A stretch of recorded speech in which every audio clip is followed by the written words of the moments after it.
Communications Minister Anika Wells kept a car waiting while she attended sporting events on 3 occasions, costing taxpayers thousands of dollars. But the expensive trips are far from outliers for MPs across the political spectrum, dozens of whom have racked up similar bills in recent years. The minister has faced a barrage of questions over whether her use of taxpayer entitlements is appropriate. Political reporter Isabella Tolhurst is in Canberra for us this morning. Isabella, hi, nice to see you. Why is Anika Wells under fire again?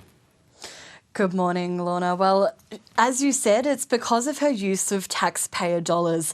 This is something that has been making headlines for the past couple of days. It might feel longer than that, but it all came about because the amount of money that she paid for flights to the US for the United Nations conference, where she announced and promoted the social media ban, cost upwards of $100,000 for herself and 2 staffers. From there, there's been increased scrutiny on her spending, with criticism over her use of family reunion entitlements to fly her husband and family out to various sporting events such as the Grand Prix and Boxing Day test matches.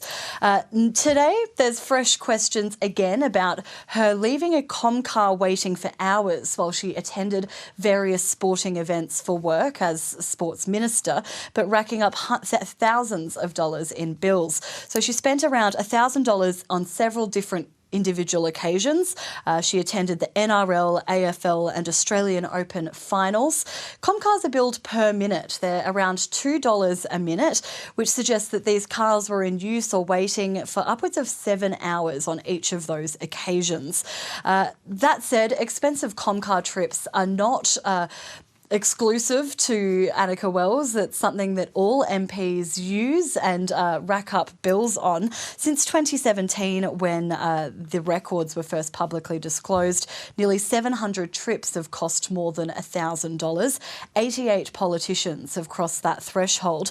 At the top of the list is Bob Katter this year with a nearly $3,000 bill. Of course, he does get a slightly larger allowance given his electorate is so large, but he has exceeded the $1,000 threshold 9 times this year.